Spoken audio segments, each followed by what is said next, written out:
In my career, I've worked with entrepreneurs who have bootstrapped, built their own business, and grown organically. I've also worked with entrepreneurs who've taken on investment funds, worked with venture capitalists, with bankers, and have taken on investments. There is a clear difference for how it is for entrepreneurs in each of these scenarios. Let me share it with you. I'm Alex Sharfin, and this is the Momentum Podcast, made for empire builders, game changers, trailblazers, shot takers, record breakers, world makers, and creators of all kinds. Those among us who can't turn it off and don't know why anyone would want to. We challenge complacency, destroy apathy, and we are obsessed with creating momentum so we can roll over bureaucracy and make our greatest contribution. Sure, we pay attention to their rules, but only so that we can bend them, break them, then rewrite them around our own will. We don't accept our destiny, we define it. We don't understand defeat because you only lose if you stop, and we don't know how. While the rest of the world strives for average and clings desperately to the status quo, we are the minority, the few, who are willing to hallucinate there could be a better future. And instead of just daydreaming of what could be, we endure the vulnerability and exposure it takes to make it real. We are the evolutionary hunters, clearly the most important people in the world, because entrepreneurs are the only source of consistent, positive human evolution, and we always will be. This weekend, I went to a friend's birthday party, and we had a ton of fun. And we were having a conversation about he and his wife selling their business and the possibility of having an equity deal. And we were talking through options, and he was saying, he has a ton of options. Option number one is he could just continue to grow his business organically and not take any money. Option number two is he could take a loan against the equity, have some money, take some off the table, and then wait and sell the business in the future. Option number three is he could sell a minority share of the business and then own the majority share, get some money off the table, and then grow the business. Or another option is he could do a majority sell 60, 70, 80% of the business, continue to work in it, and then maybe in a few years the business goes public and he could cash out again. Or he could just sell the business outright. A lot of different scenarios for us to talk through, and we ended up having a conversation about all of them this weekend. And I want to share with you my experience of working with entrepreneurs who are bootstrapped and organic growth, and my experience of working with entrepreneurs who've taken money. And the overriding experience is pretty clear. I've heard a lot of stories, usually when somebody's on stage or in a book or in a retelling of a story, where an entrepreneur has taken money and they've had great investors or an incredible venture capitalist group behind them. They've helped them grow the business. They supported the entrepreneur, gave them advice, helped them do what they needed to do. And they ended up all making a ton of money and loving each other. And the entrepreneur is so glad that they took money. Well, I want you to know something. In my career, I've never had that scenario. I've heard it. I've seen it on stage. I've read about it, but up close and personal, I've never personally seen a single entrepreneur who's doing backflips and excited over the people that they took money from. In fact, let's be candid. In 99% of cases where I've worked with entrepreneurs who've taken money, it is a tenuous, difficult relationship at best.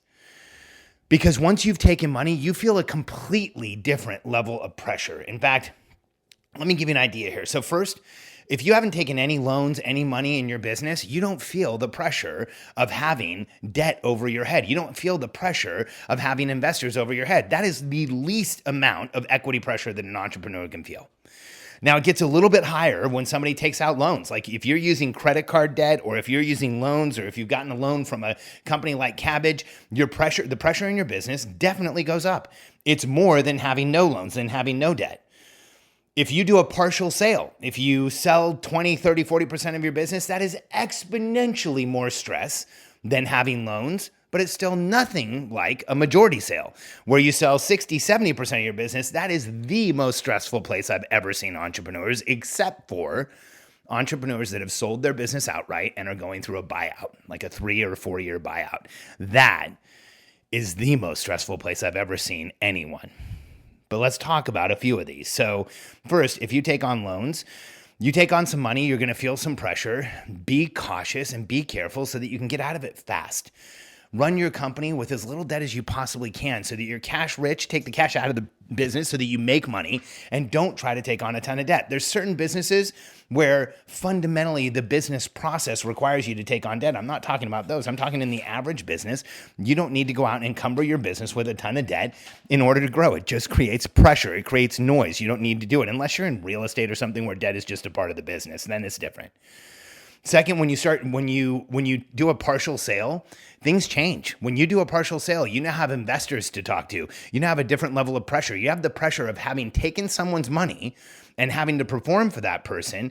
And whether you like them, whether you know them, it doesn't really matter. Unless you have no feelings at all, it is going to create a different level of pressure than you were feeling before. Now, when you do a majority sale, that's where everything changes. Like, this is where entrepreneurs feel a noose tightening around their neck. And I know that sounds dramatic, but I want you to know it's not. When an entrepreneur does a majority sale and stays in the business, I've never seen a scenario where they're happier afterwards. Here's what I have seen. I've seen entrepreneurs take tens of millions, sometimes over 9 figures out of a business in a majority sale, stay in the business, and be miserable. Have a huge bank account. And again, this is just my experience. This isn't every entrepreneur, but I've watched a lot of people create a massive bank account, be a minority owner in the business they were just the number one person in, and it is excruciating. I've had a lot of friends who have become extraordinarily wealthy and completely and totally fundamentally depressed. Because here's what happens when you do a majority sale of your business. On Monday, you are in charge, you are the decision maker, the buck stops here, and you report to no one. You complete your sale on Tuesday. Wednesday, somebody's calling you and saying, hey, here's how we do things around here. This is the reporting structure we're going to have. Here's how you're going to push your information up to me. Here's what I'm going to need from you. Here's how often we're going to talk. And for the first time, an entrepreneur, a lot of the times entrepreneurs are having for the first time a conversation about how they're going to be an employee. And you know what's interesting? When there's a massive check in front of you as an entrepreneur, oftentimes we don't think about what it's going to feel like the day after. I remember when I sold my business, it was one of the single greatest one-day losses of momentum I've ever had in my life. I don't talk about this often. When I sold the consultancy, the day before I sold the consultancy, it was mine. I was important. People in Latin America would listen to me. My clients would listen to me. You know, I was getting things done. I was making things happen. I had a team. I sold the business, and the next day my phone didn't ring. Literally didn't ring. And the significance I had the day before went to literally nothing the day after. I was 31 or 32, and I was going to retire, and it was the longest 6 weeks of my life. I think I almost drove Katie crazy. I was terrible at retirement. I was terrible at not having anything to do. Selling my business was supposed to be this massive accomplishment, achievement, super exciting, and it was horrible. And in my experience, working with entrepreneurs, I've seen it happen over and over again. I did a complete sale. So the majority sale is where you stay working in the company, and then I did a complete sale. I sold the entire thing. I took a bargain price, and I just walked away from it. I did not want to be encumbered in the business. I didn't want to have to do an earnout. I had already tried to do that in my 20s, and it was terrible. And so I just walked away. I did the majority sale. And even in a majority sale, with cash in the bank, with money to invest, I felt like I was in a retirement place. I still felt this, not majority sale, complete sale. I felt this massive total loss of momentum and loss of significance. So if you're an entrepreneur who is running a business, really consider these things before you even start taking on money or thinking about taking on money. What's crazy today is I talk to a ton of entrepreneurs who they have a business plan that starts with taking on money. Now, there are some businesses out there that need to do that, and there are some companies out there that need to do that, but the reality is that is the highest pressure way to start a business. It is the most difficult way to start a business, and you need to know going in, if that's what you're going to do, that the cards are already stacked against you. Most businesses fail. Most businesses fail. What that means is most entrepreneurs fail. Most entrepreneurs fail because there's too much pressure and noise in our lives, and there's too many things going on, and we lack the presence and awareness to make the right decisions over and over again. And every time we add pressure and noise to our lives, every time we add a liability, every time there's somebody else looking over our shoulders, it gets harder for us to see the future. It gets harder for us to create the future. Our peripheral vision narrows. We literally go into fight or flight. And in my experience, one of the things that can get any entrepreneur I've worked with who's taken money into fight or flight is an email or a phone call or a text message from their investors. With my clients who have taken on investment dollars, there has been more than once where I've been in a room watching them. They've gotten a text message and I could tell it was from their investors by the way their physiology and energy shifted. So while it sounds exciting to go out and take on money, while it sounds exciting to go out and sell part of your company, while it sounds exciting to go out and get an equity deal, you have to know that it is not the easiest thing in the world to do, and there's challenges that come with it. So if you're going to go out there and do one of these things, just know up front that the decisions you make in the process will affect you directly after the process. So if you are going to do a partial sale of your business, make sure that on the conditions that you maintain control and that you know exactly what's expected from you. And if you're going to do a majority sale or a complete sale with a buyout period, make certain you negotiate your involvement in that buyout period. I've been involved in dozens of these deals, and the deals that I've seen that have been most egregious are the ones where the entrepreneur has been really excited about how much money they're going to make, and they didn't put the effort and energy into making sure that the terms and conditions of the deal were clear so that they knew what they were doing. I remember, I'm not going to share who it is, but I remember when one of my close friends who sold the business for over 9 figures had over 9 figures sitting in a bank account. Can you imagine what it would feel like to have several $100 million in a bank account? I remember we went to an ATM and he took out money and the balance was so big, it didn't fit on the receipt in the balance section. And it was like a joke that he had all this money in one place and he was figuring out where to put it. And I remember when he got the ATM receipt, I remember saying, like, do you realize that FDIC insurance only covers $250,000 of the several hundred million you have? And he was in the process of moving around and doing something after he just sold his business. And he was working through a buyout. And here we were, he's showing me this receipt where he has so much money, the balance doesn't fit in the space on the ATM receipt.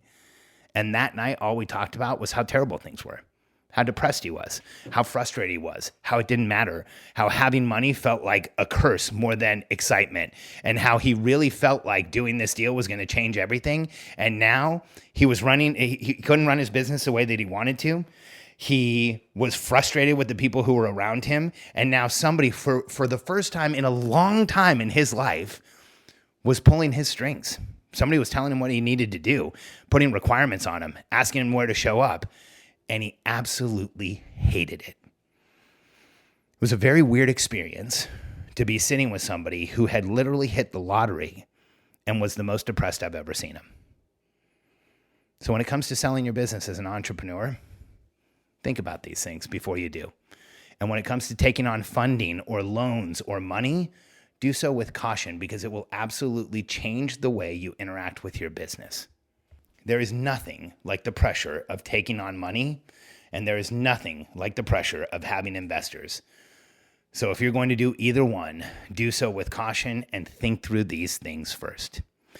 If you're ready to start growing your business and you want to understand more about yourself and who you are and how you are in the world, go to freemomentumbook.com. I wrote a book called The Entrepreneurial Personality Type, and it's about people just like you and I, our personality, our strengths, and why we show up the way we do in the world. I think it will be a game changer for you to understand yourself better, stop limiting behavior, and go create as much momentum as you possibly can. Go to freemomentumbook.com, download The Entrepreneurial Personality Type, and circle back. Please let me know what you think. freemomentumbook.com.